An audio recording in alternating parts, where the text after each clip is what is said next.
नमस्कार, आप देख रहे हैं न्यूज 18 और आफत की बारिश से ये बुलेटिन का आगाज करते हैं। यूपी में बारिश की वजह से कई जिलों में हालात खराब हो चुके हैं। मुजफ्फरनगर में एक नहर में अचानक से पानी बढ़ने से सड़क ने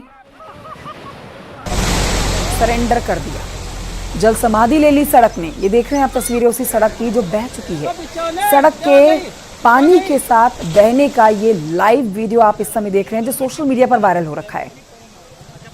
तो कह सकते हैं आप कि हथियार गिरा दे रही हैं सड़कें अपना। ये देखिए किस तरह से पूरी सड़कें जो हैं वो धंस जा रही हैं, गड्ढे हो जा रहे हैं।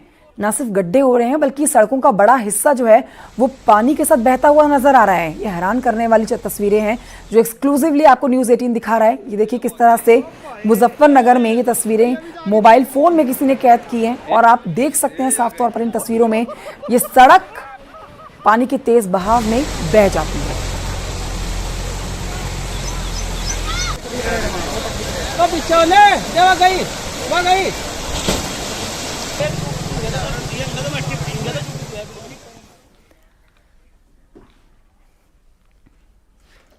उधर यूपी में बारिश से लोगों की परेशानियां बढ़ने लगी है। तस्वीरें आपको दिखाते हैं, कुछ आप अंदाजा लगा सकते हैं उन तस्वीरों को देख के कि किस तरह से यूपी में लोग पानी से परेशान हैं, बरसात से परेशान हैं, मानसून से परेशान हैं। कुशीनगर के रेता इलाके में काम करने गए करीब 20 लोग बाढ़ के पानी में फंस गए। ये लोग खेतों में काम करने के लिए गए थे। नेपाल ने 4,40,000 क्यूसेक पानी छोड़ दिया, जिसके चलते नदियों का जलस्तर काफी बढ़ गया। नदियों का जलस्तर बढ़ने से महाराजगंज में बांधों पर दबाव बढ़ा। नारायणी नदी खतरे के निशान से ऊपर बह रही है। राप्ती और रोहिणी नदी भी खतरे के निशान के करीब है। बिजनौर में भारी तबाही मची है बारिश के चलते। मलान नदी का पानी कई इलाकों में घुस गया है, कई लोग बेघर हो गए हैं। बाढ़ के कारण फंसे हुए 16 लोगों को पुलिस ने रेस्क्यू किया है। बलरामपुर में राप्ती नदी का जलस्तर वार्निंग लेवल के पार बह रहा है।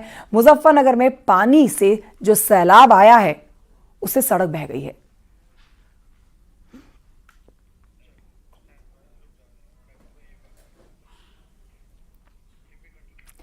अब आपको दिखाते हैं सीतापुर की तस्वीरें। देखिए सीतापुर से तो हैरान करने वाली तस्वीरें सामने आई हैं, जहां लगातार 5 दिनों से बारिश हो रही है। बारिश से लोग परेशान हैं। ये आप लोगों के घरों के बाहर की, अभी घरों के अंदर की तस्वीरें भी देखेंगे। मूसलाधार बारिश जिसमें सड़क से लेकर घर सिर्फ पानी में डूबे हुए आपको नजर आएंगे। ये देख रहे हैं आप गलियों की तस्वीरें, जिस तरह से लोग पानी में डूबे हुए हैं, घुटनों तक पानी आ रखा है। उससे आप अंदाजा लगा सकते हैं कि घर के अंदर कितना पानी होगा। सूरत बदल चुकी है इस पूरे इलाके की। पूर्णागिरी मोहल्ले में लोगों की परेशानियां बढ़ी हुई हैं। आलम यह है कि बारिश का पानी पूरे मोहल्ले के साथ साथ काफी ऊंचाई वाले घरों तक पहुंच चुका है, जिसकी वजह से लोगों को परेशानी हो रही है। शाहजहांपुर में भी भारी बारिश से जनजीवन अस्त व्यस्त हो चुका है।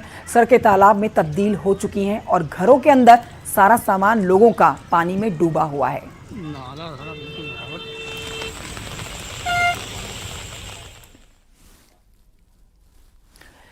तो पहाड़ों और मैदानी इलाकों में बारिश से पूरी तरह से तबाही मच रखी है।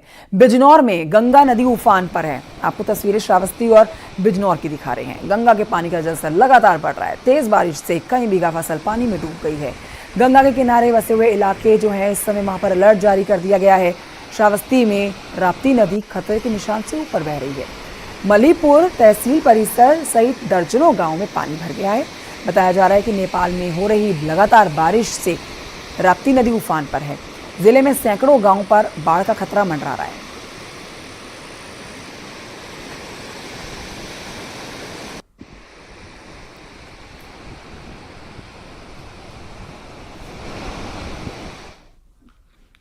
खबर आगरा से, जहां पर तालाब में 8 बच्चों के डूबने की खबर आ रही है।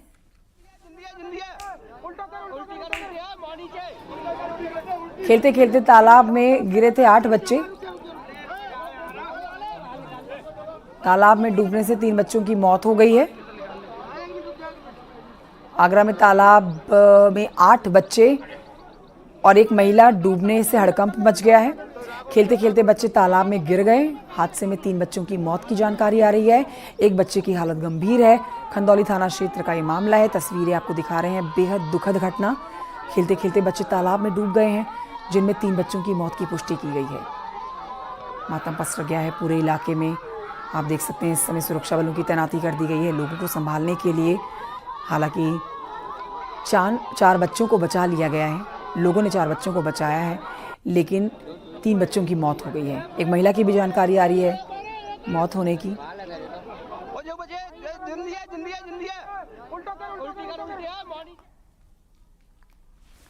और आइए बढ़ते हैं आगे। रामनगर से खबर है, यहाँ पर मोहान के पास में अल्मोड़ा और रामनगर को जोड़ने वाला पुल ध्वस्त हो गया है और अल्मोड़ा जाने वाला रास्ता भी बंद हो गया है। भारी बारिश के बाद बरसाती नाला उफान पर आ गया और पानी के प्रकोप से पुल नहीं बच सका। ये तस्वीरें आप देख रहे हैं, भयावह तस्वीरें। पहले पुल में बड़ी बड़ी दरारें आई, फिर कुछ देर के बाद पुल ध्वस्त हो गया, नाले में समा गया। दोनों तरफ आप देखेंगे गाड़ियों को रोका गया है। हादसा होने से पहले ही इन गाड़ियों को रोक लिया गया और देखिए गनीमत रही कि किसी जानमाल का नुकसान नहीं हुआ है। हालांकि तस्वीरें चिंता में डालने वाली है कि ये वो पुल है जिसका अमूमन रोज़मर्रा की ज़िंदगी में इस्तेमाल किया जाता है। पहले पुल में दरारें आई, लोगों को शक हुआ कि पुल गिर सकता है, तो आसपास ट्रैफिक रोका गया और पुल भूर भराकर पानी में समा गया।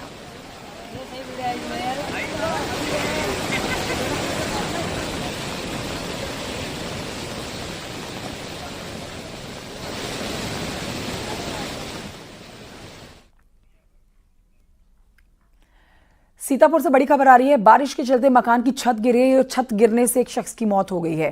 तस्वीरें हैरान करने वाली है और परेशान करने वाली है। देखिए तेज बारिश के चलते इस मकान की छत गिर गई है और छत गिरने से एक शख्स की मौत हो गई है। घर का सारा सामान छत गिरने से टूट फूट गया है।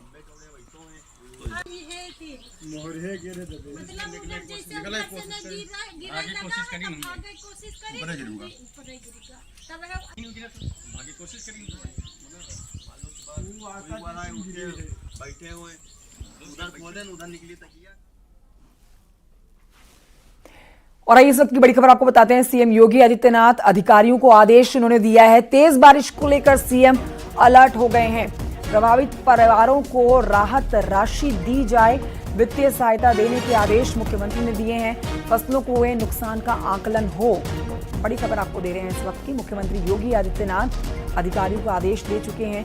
प्रभावित परिवारों को राहत राशि जल्द से जल्द दी जाए, वित्तीय सहायता भी देने के आदेश जारी कर दिए गए हैं। साथ ही फसलों को जो नुकसान हुआ है उसका आकलन किया जाए ताकि किसानों को फसलों के नुकसान की भरपाई कराई जाए।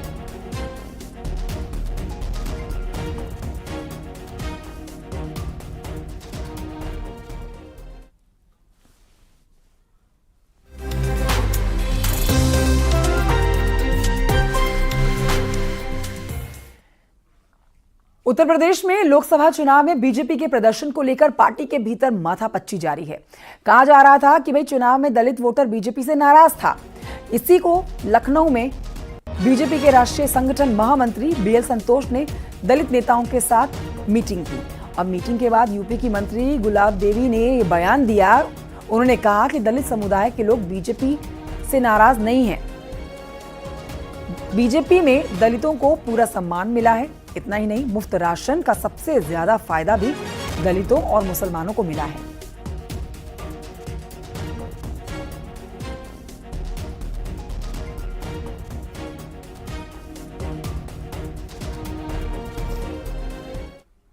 भारतीय जनता पार्टी की सरकार में इतने कार्य हो रहे हैं जिसमें हर जाति के लोगों के लिए, चाहे कोई किसी जाति का हो, चाहे धर्म का हो, चाहे वर्ग का हो, सभी को समान रूप से लाभ मिल रहा है और यही हमारी सबसे बड़ी उपलब्धि है। दलितों की नाराजगी नहीं, दलित नाराज कहाँ है? दलित नाराज नहीं है। मैं भी एक दलित हूँ। मुझे पार्टी ने 8 बार टिकट दिया है, 4 बार मुझे मंत्री बनाया है, तो दलितों की नाराजगी कैसे हो सकती है? दलितों की नाराजगी नहीं है। हम जहाँ भी जाते हैं उसका प्रभाव पड़ता है। लोग प्रभावित होते हैं कि एक सामान्य परिवार की महिला के लिए 8 बार पार्टी टिकट दे रही है, बार मंत्री बना रही है, तो दलितों का यहाँ पर पूर्ण रूप से सम्मान किया जाता है। भारतीय जनता पार्टी किसी भी प्रकार वोट बैंक जैसे शब्दों का प्रयोग नहीं करती और ना ही मन में ऐसे बात रखते हैं। भारतीय जनता पार्टी सबकी पार्टी है। आज इस बात पे मंथन हुआ कि समस्त वंचित समाज को भारतीय जनता पार्टी ने समर्थन देने के लिए बहुत सारे कार्य किए। इनको आगे बढ़ाने के लिए, इनको अगले ऊंचे स्तर पर ले जाने के लिए क्या क्या होना चाहिए, संगठन के अंदर क्या होना चाहिए, सरकार की नीतियों को कैसे बेहतर करना चाहिए, इसके ऊपर सुझाव मांगे गए। भारतीय जनता पार्टी प्रदेश का अनुसूचित मोर्चा सभी सदस्य मौजूद थे, लगभग सभी मंत्रीगण मौजूद थे और बहुत अच्छी चर्चा हुई, एक अच्छे कारबिंदु बने और सकारात्मक दृष्टिकोण से हम लोग अब उस कारबिंदु पे काम करेंगे। हम एक अच्छे पायदान पे हैं, हमने अच्छा परिणाम दिया, लेकिन हम उससे संतुष्ट स्वयं नहीं हैं, हम उसको और ऊंचा लेकर। और आइए आगे बढ़ते आपको बताते हैं, बीएसपी अध्यक्ष मायावती ने चेन्नई में तमिलनाडु प्रदेश बीएसपी अध्यक्ष को श्रद्धांजलि दी है।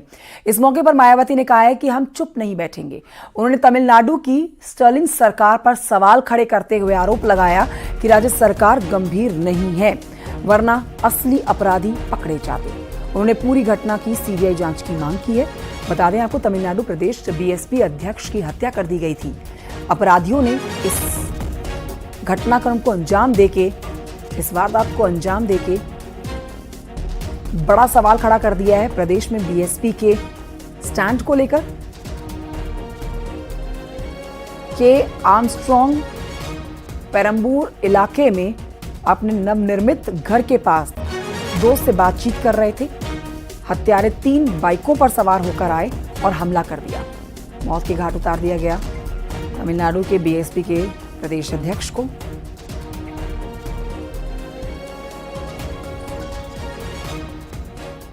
जिस तरीके से हमारे स्टेट के प्रेसिडेंट की हत्या की गई है उनके घर के बाहर, तो उससे ऐसा लगता है कि आपके तमिलनाडु स्टेट में कानून व्यवस्था नाम की कोई चीज नहीं है।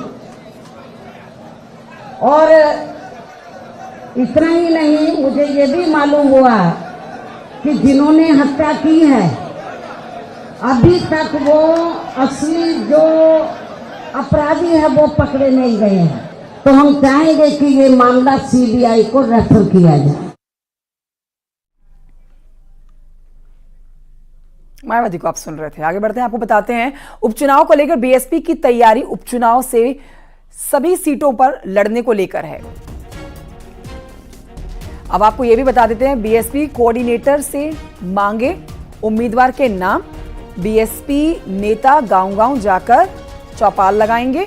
आकाश आनंद को दी गई है गांव-गांव अभियान की कमान। आकाश आनंद को दी जा सकती है प्रचार की जिम्मेदारी।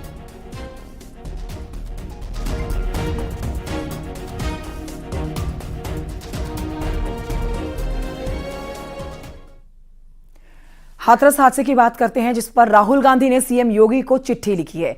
राहुल गांधी ने चिट्ठी में मुआवजे की राशि को बढ़ाने की मांग की है। उन्होंने दोषियों के खिलाफ सख्त कार्रवाई की मांग की है।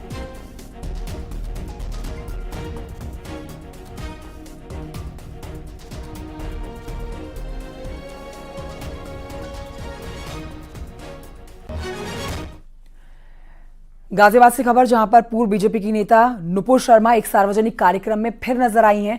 धर्म विशेष को लेकर विवादित बयान देने के करीब 2 साल के बाद नुपुर शर्मा ने अपनी चुप्पी तोड़ी है। बीजेपी की पूर्व नेता नुपुर शर्मा ने हिंदुओं को हिंसक बताने वाले राहुल गांधी के संसद में दिए गए बयान पर बिना किसी नाम को लिए पलटवार किया है। नुपुर शर्मा ने कहा है कि वो कुछ भी कहें तो वाह वाह, और अगर मैं कुछ कहूं तो सिर तन से जुदा, ऐसा नहीं चलेगा। हमारा देश अपने संविधान से चलेगा, ना कि किसी मजहबी या शरिया कानून के हिसाब से चलेगा।